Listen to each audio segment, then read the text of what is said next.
Hello everyone. तो ये नई सीरीज स्टार्ट कर रहा हूँ एंड ये सीरीज है, ये स्पेशली यूके पीसीएस एग्ज़ाम के लिए है। अगर आपको सीरीज़ पसंद आएगी तो कमेंट सेक्शन में बताइएगा, तभी ये सीरीज़ मैं कंटिन्यू करूँगा। एंड इस सीरीज़ में monthly current affairs, top 50 current affairs, यानी कि एक मंथ में टॉप 50 करंट अफेयर्स डिस्कस करेंगे। एंड ये जनवरी से स्टार्ट होगी, अक्टूबर मिड या नवंबर तक, अक्टूबर एंड या नवंबर मिड तक चलेगी, बिकॉज दिसंबर में एग्ज़ाम है। एंड इसमें क्वेश्चन जो होंगे एमसीक्यू बेस्ड ना होते, पॉइंट फॉर्म में क्वेश्चंस होंगे। एंड इसकी जो पीडीएफ है वो टेलीग्राम चैनल में डाल दूंगा, जो इसका लिंक आपको डिस्क्रिप्शन में मिल जाएगा। And if you enjoy this series please let me know, comment में बताना सीरीज़ कैसी लगी। उसके बाद फिर डिस्कस करेंगे आगे। तो चलिए डिस्कस करते हैं। पहला क्वेश्चन है कि रिसेंटली हर्षवर्धन प्रधान ने अभी एक निमोसिल वैक्सीन को लॉन्च किया है। तो ये निमोनिया की पहली इंडिजिनस वैक्सीन है। तो एग्जाम में आ सकता है कि पहली इंडिजिनस वैक्सीन निमोनिया की कौन सी है, वो है निमोसिल। किसने लॉन्च की? डॉक्टर हर्षवर्धन प्रधान ने। एंड अभी तिहान लॉन्च किया, इंडिया का पहला टेस्ट बेड है, आईआईटी हैदराबाद ने लॉन्च किया। एंड ये क्या है, इसका फुल फॉर्म है technology innovation hub on autonomous navigation system. तो एग्जाम में आ सकता है कि तिहान क्या है एंड किसने इसको लॉन्च किया, तो इम्पोर्टेंट है। अगला क्वेश्चन है, देखो इंडिया नॉन परमानेंट मेंबर बन गया, उसको मेंबरशिप मिल गई है 2 साल के लिए। ये 8वीं बार है उसको मेंबरशिप मिली है। तो ये इम्पोर्टेंट है कि ये 8वीं बार इंडिया को यूएन की नॉन परमानेंट मेंबरशिप मिली है। एंड तो इंडिया जो चेयर करेगा, यहाँ 3 कमेटी को चेयर करेगा। पहली है तालिबान सैंक्शन कमेटी, दूसरी है काउंटर टेररिज्म कमेटी, तीसरी है लीबियन सैंक्शन कमेटी। अगला है डोनाल्ड ट्रम्प पहले राष्ट्रपति बन गए यूएसए के जिनको 2 बार इम्पीच किया गया है। तो इम्पीचमेंट का प्रोसेस हमारे इंडियन कॉन्स्टिट्यूशन में आर्टिकल 61 में दिया गया है। प्रेसिडेंट के इम्पीचमेंट से रिलेटेड आर्टिकल है, इसको देख लीजिएगा। एंड यूएसए के करंट प्रेसिडेंट हैं जो बाइडन, ये 46 नंबर के प्रेसिडेंट हैं। एंड यहाँ के जो वाइस प्रेसिडेंट हैं वो हैं कमला हैरिस, इंडियन ओरिजिन की हैं। एंड यूएसए के साथ हम लोग एक्सरसाइज करते हैं वज्र प्रहार, रेड फ्लैग, कोप इंडिया, युद्ध अभ्यास। तो ये एक्सरसाइज हम लोग यूएसए के साथ करते हैं। यूएसए के साथ हमने 2+2 डायलॉग भी साइन किया है।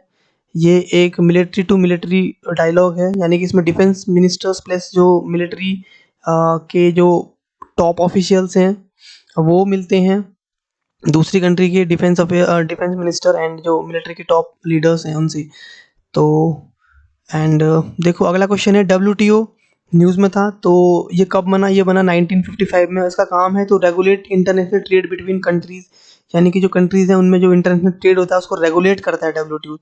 तो इसका हेडक्वार्टर पूछा जा सकता है, बिकॉज यूएन के जो इंस्टीट्यूशंस हैं उनका हेडक्वार्टर इंपॉर्टेंट हो जाता है। तो इसका हेडक्वार्टर है जेनेवा, स्विट्जरलैंड में। एंड स्विट्जरलैंड में ही हेडक्वार्टर है फीफा गवर्निंग बॉडी, इसका हेडक्वार्टर भी ज्यूरिच स्विट्जरलैंड में ही है। एंड उसके बाद अंकटेक, इसका हेडक्वार्टर भी स्विट्जरलैंड में ही है। And ILO International Labour Organization, इसका हेडक्वार्टर भी स्विट्जरलैंड में ही है। तो ये इम्पोर्टेंट है। एंड उसके बाद है, हमने अभी जनवरी 23 को पराक्रम दिवस मनाया। तो ये पराक्रम दिवस जो मनाया वो नेताजी सुभाष चंद्र बोस की बर्थ एनिवर्सरी पे मनाया। एंड अब से हम लोग हर साल 23 जनवरी को पराक्रम दिवस मनाएंगे। एंड पराक्रम दिवस जो है वो नेताजी सुभाष चंद्र बोस की जो फ्रीडम स्ट्रगल रहा है, उनका जो उनका कंट्रीब्यूशन रहा है फ्रीडम स्ट्रगल में, तो उसको याद करते हुए हम लोग आज से हर साल 23 जनवरी को पराक्रम दिवस मनाएंगे। तो ये इनॉग्रेट किया रक्षा मंत्री जी ने, अभी जो हैं रक्षा मंत्री जी हैं राजनाथ सिंह। सोमनाथ टेम्पल न्यूज़ में था, इसकी लोकेशन है गुजरात के गिर सोमनाथ डिस्ट्रिक्ट में। तो यहाँ से इसकी लोकेशन देख लीजिएगा। एंड शिंजो आबे जापान के पीएम जिनको पद्म विभूषण मिला, बट करंट में जापान के जो पीएम है वो हैं फुमिदो किशिदा। ये हैं, जापान को राइजिंग सन कंट्री भी बोलते हैं। नेक्स्ट क्वेश्चन है, इंडिया की रैंक ग्लोबल क्लाइमेट इंडेक्स में कितनी रही? इंपॉर्टेंट क्वेश्चन है, बिकॉज एग्जाम में डायरेक्टली आता है कि what is the rank of India in the global climate risk index. तो इसकी रैंक रही 7th। ये रैंक और इंडेक्स इंपॉर्टेंट हो जाते हैं एग्जाम पर्सपेक्टिव से।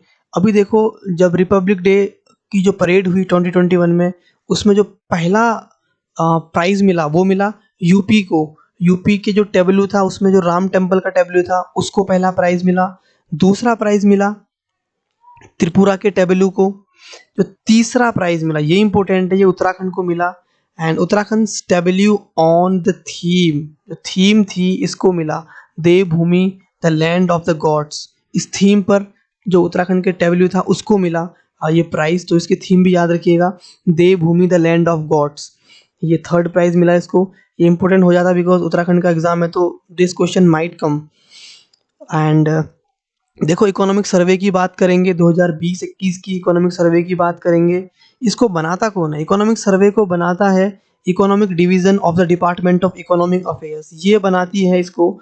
And under the guidance of chief economic adviser Krishnamurthy Subramanian, यानी कि जो चीफ इकोनॉमिक एडवाइजर हैं उनकी गाइडेंस में जो ये economic division of the department of economic affairs है ये बनाती है इकोनॉमिक सर्वे को।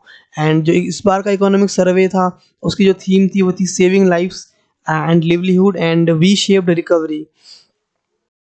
देखो जो इकोनॉमिक सर्वे, वो पहला इकोनॉमिक सर्वे कब मनाया गया? पहला इकोनॉमिक सर्वे मनाया गया, यानी कि पहला इकोनॉमिक सर्वे का जो सर्वे किया गया वो किया गया 1950-51 में। ओके, अभी है करंट 2020-21 का इकोनॉमिक सर्वे। एंड कुछ हाइलाइट्स देखते इकोनॉमिक सर्वे की। जो रियल जीडीपी है वो 11% से ग्रो करेगी। एंड जो नॉमिनल जीडीपी है वो 15.4% से ग्रो करेगी। एंड देखो रियल जीडीपी और नॉमिनल जीडीपी में फ़र्क क्या होता है किसी भी, फॉर एग्जांपल अगर हम 2020-21 की बात करें तो पूरे साल में जो जीडीपी में, इस जीडीपी में कोई भी इन्फ्लेशन, जैसे इस इस साल में इन्फ्लेशन आया फिर डिफ्लेशन आया, तो इकोनॉमी में ये चीज़ें आती रहती हैं, इकोनॉमी इन्फ्लेशन देन डिफ्लेशन, तो ये जीडीपी में काउंट नहीं होता है, इसको बोलते हैं नॉमिनल जीडीपी। रियल जीडीपी में सब काउंट होता है, इन्फ्लेशन डिफ्लेशन।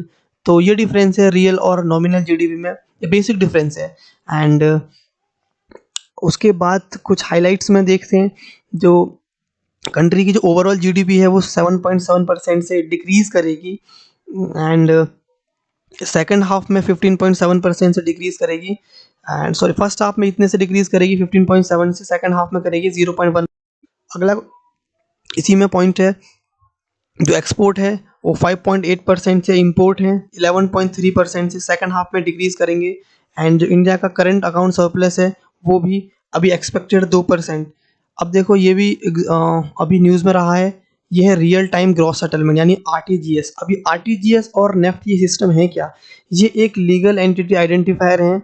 इनका मतलब ये है कि जैसे आरबीआई ने बोला कोई भी अगर 50 करोड़ या उससे ऊपर का ट्रांजैक्शन करेगा तो ये एक लीगल आइडेंटिटी आइडेंटिफायर के थ्रू होंगे। ये एक 20 डिजिट का नंबर होगा।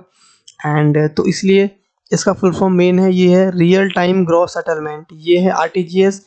एंड नेफ्ट के थ्रू हो पाएंगी ये ट्रांजेक्शन्स। नेफ्ट का फुल फॉर्म है नेशनल इलेक्ट्रॉनिक फंड ट्रांसफ़र। तो ये भी इम्पोर्टेंट है, एग्ज़ाम में आ सकता है, या इनके फुल फॉर्म आ जाएंगे या फिर ये पूछेगा कि आरटीजीएस अभी ये किसने लॉन्च किया, या फिर तो ये किसने बोला ये चीज़, ये बोला आरबीआई ने। तो एंड वर्ल्ड बैंक ने प्रोजेक्ट किया, ये वर्ल्ड बैंक ने बोला कि जो इंडिया की इकोनॉमी वो 9.6% से डिक्लाइन करेगी। ओके, 2020-21 में। तो ये तो इम्पोर्टेंट है, इसके साथ साथ ये भी इम्पोर्टेंट है जो इसकी ग्लोबल इकोनॉमिक प्रोस्पेक्ट रिपोर्ट है। तो इस रिपोर्ट में बोला गया ये, तो ये ग्लोबल इकोनॉमिक प्रोस्पेक्ट रिपोर्ट को कौन निकालता है? वो निकालता है वर्ल्ड बैंक। एग्जाम में आता है कि global economic prospect report is published by, answer हो जाएगा वर्ल्ड बैंक। एंड देखो अभी वर्ल्ड बैंक की बात करें तो वर्ल्ड बैंक दो चीज़ से बना है। पहला है, दो इंस्टीट्यूशन से बना वर्ल्ड बैंक। पहला है इसका आईबीआरडी, अभी रिसेंटली किसी एग्जाम में आया था उत्तराखंड के, आईबीआरडी। इसका फुल फॉर्म हो जाएगा international bank for reconstruction and development. And दूसरा है आईडीए, इंटरनेशनल डेवलपमेंट एसोसिएशन। इसका हेडक्वार्टर है वॉशिंगटन डीसी में। तो ये इंपॉर्टेंट है। एंड तो ये दो इंस्टीट्यूशन से मिलकर बना है, आईबीआरडी एंड आईडीए, इससे याद रखिएगा।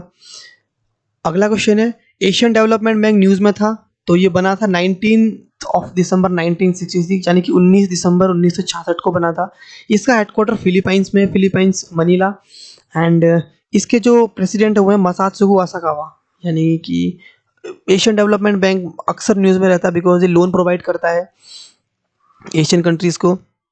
तो इसके हेडक्वार्टर्स एंड इसकी डेट एंड इसके प्रेसिडेंट ये इंपॉर्टेंट है। एंड ये भी न्यूज़ में था आईएमएफ, तो आईएमएफ न्यूज़ में था, तो इससे याद रखेंगे। इसने इंडियन इकोनॉमी को आईएमएफ ने बोला कि 8% से इंडियन इकोनॉमी श्रिंक करेगी physical year 2020 and to 2021 and in its latest world economic outlook. तो ये जो है वर्ल्ड इकोनॉमिक आउटलुक रिपोर्ट है, ये आईएमएफ जारी करता है। तो इसमें कन्फ्यूज़न हो जाता है कभी कभी वर्ल्ड इकोनॉमिक रिपोर्ट और world economic outlook report and जो पहले डिस्कस किया था हमने। तो ये याद रखिएगा, जो वर्ल्ड इकोनॉमिक आउटलुक है ये है आईएमएफ की, एंड ग्लोबल प्रोस्पेक्ट रिपोर्ट है वो है वर्ल्ड बैंक की। Don't confuse between the two. Global prospect report है वर्ल्ड बैंक की and world economic outlook report है आईएमएफ की। ये बहुत। अगला क्वेश्चन है, पीएम मोदी जी ने अभी 100वीं किसान रेल को लॉन्च किया है। इसको ये कहाँ से कहाँ तक चलेगी? ये चलेगी महाराष्ट्र के संगोला से वेस्ट बंगाल के शालीमार तक। Okay, and Maharashtra to West Bengal चलेगी एंड संगोला जो महाराष्ट्र में है, शालीमार जो वेस्ट बंगाल में, यानी कि संगोला से शालीमार तक चलेगी। एंड अगला क्वेश्चन है, म्यांमार नेवी ने अभी आईएनएस सिंधुवीर म्यांमार को दी है, तो म्यांमार ने इसको इंडाइट कर दिया है अपनी आर्सेनल में। तो ये म्यांमार नेवी की पहली सबमरीन है।